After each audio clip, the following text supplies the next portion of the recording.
Vivo has announced it will unveil the Vivo Watch GT, Vivo S19 and S19 Pro on May 30th in China at 7 p.m. local time.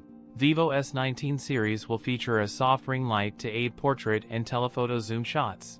The Vivo S19 and S19 Pro could bring better AI enhancements and autofocus functionality.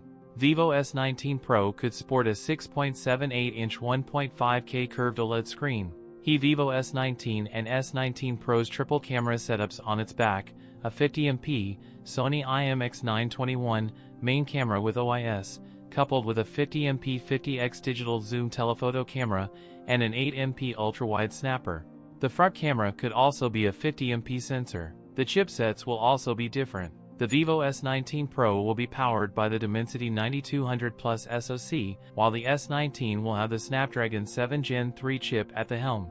It could ship with up to 16GB of LPDDR5X RAM and 512GB storage. Their battery capacities will differ: 6,000 mAh for the S19 and 5,500 mAh for the S19 Pro. This could be paired with 80W wired charging support. We should hear more about the S19 Duo from Vivo in the coming days. That's it for today's video. If you enjoyed it, don't forget to like, comment, and subscribe for more content. Thanks for watching, and I'll see you in the next one.